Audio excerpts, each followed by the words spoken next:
एक व्यक्ति जो गहरी नींद सोया हो उसको जगाना बहुत आसान है, लेकिन एक व्यक्ति जो जगा हुआ है लेकिन सिर्फ और सिर्फ सोने का ढोंग कर रहा है या नाटक कर रहा है, उसको जगाना बहुत मुश्किल है या नामुमकिन है। खमागणी, मैं हूं शोभा भाटी। हम लोग कई बार एक बात सुनते आए हैं कि पिछले कई वर्षों से या पुराने समय से ही महिलाओं के ऊपर बहुत प्रताड़ना हुई, बहुत शोषण हुआ, या फिर महिलाओं को आगे बढ़ने का मौका नहीं मिला, या फिर महिलाओं के अधिकारों की कभी किसी को नहीं पड़ी, या फिर महिलाओं के हक को मारा गया, या फिर कहें तो महिलाओं को सफल होने से रोका गया। ये बात हम कई वर्षों से सुनते आ रहे हैं और ये सच भी है कि पहले जो है सिर्फ और सिर्फ महिलाओं को घर में रहने की इजाजत थी, महिलाओं को बाहर निकलने की इतनी इजाजत नहीं थी, महिलाओं को इतना पढ़ने लिखने की इजाजत नहीं थी, या फिर महिलाओं को इतनी फ्रीडम नहीं थी कि वो अपनी चॉइस से या अपनी मनमानी से अपना जीवन जी सके। लेकिन आज वो हालात नहीं है। आज हालात बिल्कुल विपरीत हैं। आज जिस क्षेत्र के अंदर महिलाएं जाना चाहती हैं या जिस गद्दी पे वो बैठना चाहती हैं, जो पद हासिल करना चाहती हैं, वो महिलाएं अपने दमखम पे हासिल कर सकती हैं। सिर्फ हार्डवर्क लगता है और आज महिलाएं अपने अधिकारों की लड़ाई भी लड़ सकती हैं। लेकिन मेरा एक प्रश्न है, बहुत सारी महिलाएं, बहुत सारी बेटियां आज अधिकारों की बात करती हैं, कहती हैं ये हमारे अधिकार है, ये हमारे अधिकार है, हमारा अधिकार हमसे कोई नहीं छीन सकता। सबसे पहले तो मैं उनको ये बताना चाहूंगी कि ये अधिकार जिसकी आप नारेबाजी कर रहे हैं या फिर जिसका दुरुपयोग कर रहे हैं, थोड़ा सा पता करिए कि ये अधिकार हमें किस कीमत पे मिले, कितनी लंबी लड़ाइयां लोगों द्वारा लड़ी गई तब जाके आपको ये अधिकार मिले। इतनी आसानी से नहीं मिले जितनी आसानी से आप कहीं पर भी खड़े होके इनका वर्णन कर देती हैं। जिस तरीके से आज सड़कों के ऊपर नंगा नाच घूम रहा है या फिर इतनी अश्लीलता घूम रही है, वे महिलाएं, वे लड़कियां भी अगर अधिकारों की बात करती हैं तो शर्म आती है ऐसी महिलाओं को महिला कहने में। मैंने पहले भी कई ऐसे वीडियो बनाए हैं जिसके अंदर मैंने इस विषय पे चर्चा की। बहुत सारी बेटियों ने, बहुत सारी महिलाओं ने गालियां भी दी। गालियां देना वाजिब है क्योंकि सच्चाई इतनी आसानी से नहीं निगली जाती। सच्चाई का कड़वा घूंट बहुत मुश्किल से निगला जाता है और हर कोई इसको निगलने में समर्थ नहीं है। लेकिन मैं आज बात करना चाहूंगी उन सभी विषयों पे जो आज दिन तक हम लोग झुंझुना बजाते हुए चल रहे हैं। हम लोग कह रहे हैं कि महिलाओं को हमेशा सही दबाया गया, या फिर पुरुषों ने कभी भी महिलाओं की कीमत नहीं जानी या वैल्यू नहीं जानी। बिल्कुल, हमें भी इस बात का दुख है कि जो स्थान महिलाओं का होना चाहिए पिछले कुछ वर्षों के अंदर हमारे महिलाओं का वो स्थान नहीं रहा, या फिर महिलाओं को वो स्थान नहीं मिला जो कि मिलना चाहिए। भारतवर्ष की बेटियां, भारतवर्ष की महिलाएं न कभी कमजोर थी और न है, लेकिन आज ये बात कहने में हमें भी संकोच होता है कि भारत की बेटियां कमजोर नहीं है। आज कुछ महिलाओं ने, कुछ बेटियों ने ये साबित कर दिया कि हमारा स्थान सफलता के रास्ते पे नहीं, हमारा स्थान बड़े बड़े पदों पर नहीं, हमारा स्थान बड़े बड़े गद्दियों पे नहीं, या हमारा स्थान बड़े बड़े महकमे में नहीं, सिर्फ और सिर्फ रोड के ऊपर नंगा नाचने में है। एक फोटो मैं आप लोगों के साथ में शेयर कर रही हूँ। ये एक पुलिसकर्मी है जो रोहतक से हैं। इनके बहुत सारे वीडियोस मैंने देखे हैं। आए दिन ये चर्चा करते हैं, आए दिन ये पुलिसकर्मी बहुत सी बेटियों को समझाने की कोशिश करते हैं और उन्होंने कई बार बताया है कि कैसी कैसी अश्लील अवस्थाओं के अंदर उन्होंने बेटियों को गाड़ियों के अंदर देखा है जो रोड के ऊपर दौड़ रही हैं, ऐसी गाड़ियों के अंदर जिसका शायद वो सपना भी नहीं देख सकती, लेकिन अपने शरीर के बलखम पे, अपने जवानी के बलखम पे वो आज इन गाड़ियों के अंदर ऐश कर रही हैं। मैं उन सभी बेटियों से, उन सभी महिलाओं से पूछना चाहूंगी कि जो हम लोग झुंझुना बजाते आ रहे हैं कि हम सब महिलाओं को बहुत प्रताड़नाएं झेलनी पड़ी, हम सब महिलाओं के ऊपर बहुत सारे शोषण हुए, चलो ये तो पुरानी बात थी। अब तो मुझे नहीं लगता कि किसी भी क्षेत्र के अंदर हमारी रिस्ट्रिक्शन है या फिर हमारे लिए रुकावटें हैं, किसी भी क्षेत्र में नहीं है। चाहे वो सफलता के लिए हो, चाहे वो पढ़ाई लिखाई के लिए हो, चाहे वो उपलब्धियों में हो, चाहे वो स्पोर्ट्स में हो, चाहे वो एक सफल बिजनेस वीमन के तौर पर हो। हम हर किसी क्षेत्र के अंदर अपने दमखम पे या अपने बलबूते आगे बढ़ सकती हैं अपनी मेहनत से। आज मैं उन सभी से पूछती हूँ कि जो झुंझुना हम कई वर्षों से बजाते आ रहे हैं, लेकिन आज तो हमें कोई रोक टोक नहीं है। आज जब आपको वो सभी अधिकार मिल गए, वो सभी स्वतंत्रताएं मिल गई, आपको पूरी छूट मिल गई, अब आप लोगों ने क्या उखाड़ लिया? आप लोगों ने अपना दमखम दिखा के क्या साबित कर दिया कि आप किसके बलबूते आगे बढ़ सकती? कहा जाता है कि बेटियों को घर से बाहर नहीं निकलने दिया जाता था, बिल्कुल नहीं निकलने दिया जाता था।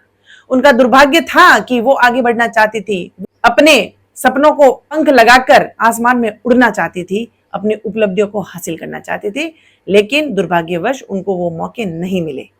हमें तो वो मौके मिले। हमें तो शायद किसी भी क्षेत्र के अंदर इतना स्ट्रगल नहीं करना पड़ा कि हमें अपने अधिकारों की लड़ाई लड़नी पड़े। तो आज क्या साबित कर दिया? हमारे देश भर के अंदर कितनी बेटियां आज आगे बढ़ रही हैं अपने दमखम पे। दुख के साथ कहना चाहूंगी कि जो बेटियां आगे बढ़ी हैं, जो बेटियां कामयाबी के रास्ते पे चलते हुए आज कामयाबी के शिखर पर पहुंची हैं, उनको पूछिए कि उनको कितनी चुनौतियों का सामना करना पड़ा। चुनौतियां बंदिश की नहीं, चुनौतियां अधिकारों की नहीं, चुनौतियां रिस्ट्रिक्शन की नहीं, चुनौतियां थी अपनी इज्जत बचाने की, चुनौतियां थी अपनी आबरू बचाने की। पता है क्यों? क्योंकि कुछ महिलाओं की अश्लीलता की वजह से, कुछ महिलाओं की गंदी सोच की वजह से आज हर महिलाओं को ऐसी नजर को झेलना पड़ रहा है जिसके लिए शायद वो डिजर्व नहीं करती। आज आपको हर प्रकार की छूट है, आज आपको हर प्रकार की स्वतंत्रता है, तो कहां जरूरत पड़ रही है इतनी अश्लीलता करने की? जब आप कह रही हैं कि हम अपने अधिकारों की लड़ाई लड़ रहे हैं, तो अधिकार तो अब आपको मिल गए। अब क्यों पढ़ लिख कर आगे नहीं बढ़ सकती? क्यों आप चंद पैसों के लिए अपने कपड़े इतने छोटे कर चुकी हैं कि वो नहीं के बराबर हो चुके हैं? क्यों सोशल मीडिया के ऊपर इतनी नग्नता फैलाने की जरूरत पड़ रही है? या फिर क्यों चंद पैसों के लिए या चंद शौक पूरे करने के लिए आपको अपने शरीर के साथ में सौदेबाजी करनी पड़ रही है? छोटी छोटी बेटियां जिनको अगर बात करें घर के कामों की, तो वो कहती हैं कि हम पढ़ लिख के आगे बढ़ना चाहती हैं, लेकिन किसी के भी सामने या किसी के भी कदमों में अपने माँ बापों की इज्जत लुटाते हुए उनको जरा सा भी संकोच नहीं होता। जिस पुलिसकर्मी की मैं बात कर रही हूँ जो रोहतक के हैं, उनका खुद का जो मैंने लगाया है, इस आईडी से आप देख सकते हैं, उनका एक वीडियो अपने उनके चैनल पे डाला हुआ है। उन्होंने बताया कि मैं 2 से 4 किलोमीटर जब गश्त कर रहा था तो मैंने देखा है कम से कम 8 से 10 गाड़ियों के अंदर नाबालिग बेटियां जो मात्र 17, 18, 19 साल की होंगी, 35 वर्ष के और 40 वर्ष के पुरुषों के साथ में अश्लीलता करती हुई पाई गई। लेकिन एक पिता होने के नाते, एक जिम्मेदार नागरिक होने के नाते या एक जिम्मेदार पुलिसकर्मी होने के नाते उन्होंने अपनी जिम्मेदारियों को समझते हुए सिर्फ और सिर्फ उन्होंने उन बेटियों को समझाने का काम किया। वो चाहते तो उनका वीडियो बना के सोशल मीडिया के ऊपर डाल सकते थे, लेकिन वो भी एक पिता है इसलिए उन्होंने ऐसा नहीं किया। लेकिन उनकी आंखों में जब वो दर्द के आंसू देखे जाते हैं तो शर्म आती है ये कहते हुए कि हम स्वतंत्र भारत के अंदर आगे बढ़ने की इच्छा रखती हैं। आगे बढ़ने की इच्छा आप अपनी इज्जत के साथ सौदा करके करेंगी। आगे बढ़ने के लिए आप अपने जिस्म से सौदा करेंगी। आगे बढ़ने के लिए सोशल मीडिया के ऊपर आप नंगे नाच करेगी, या आगे बढ़ने के लिए आप अपने परिवार की इज्जत यूं ही किसी के सामने लुटा देंगी? तो क्या गैरत बचेगी और कैसे स्वाभिमान बचेगा और कैसे आप अपने आप से नजर मिला पाओगे? आजकल चारों तरफ नंगा नाच नाचा जा रहा है, और जब भी ऐसी बेटियों को, ऐसी महिलाओं को या ऐसी स्त्रियों को रोका जाता है तो वो बात करती हैं महिला सशक्तिकरण। सबसे पहले तो ऐसी महिलाओं को जानने की जरूरत है कि सशक्तिकरण की परिभाषा क्या है, किसे कहते हैं सशक्तिकरण। जब भी ऐसी महिलाओं को, ऐसी बेटियों को नग्नता करने से रोका जाता है तो उनका ये कहना है कि ये हमारा जीवन है, ये हमारे अधिकार है, हम जैसा चाहेंगे वैसे जिएंगे। अगर आपको दिक्कत है तो आप मत देखिए, आपको दिक्कत है तो आप अपनी आंखें बंद कर दीजिए। समाज के अंदर रहते हुए ऐसे आंखें बंद नहीं होते। एक ही समाज में रहते हुए इस तरीके से आंखें बंद नहीं होती या नहीं कर सकते। कब कब कहां कहां पर आंखें बंद होंगी और क्यों आंखें बंद होंगी? एक व्यक्ति जब इस समाज में जब जन्म लेता है तो सबसे पहले वो एक सामाजिक प्राणी है, उसको समाज के साथ में चलना पड़ता है। अगर आपकी सफलता में बंदिशें डाली जाए तो उसका विरोध करिए। अगर आपकी शिक्षा के क्षेत्र में आगे बढ़ने से अगर आपको कोई रोकता है तो उसके लिए बिल्कुल विरोध करिए। अगर आपके अधिकारों का हनन हो रहा है, अधिकार छीने जा रहे हैं तो उसका विरोध करिए।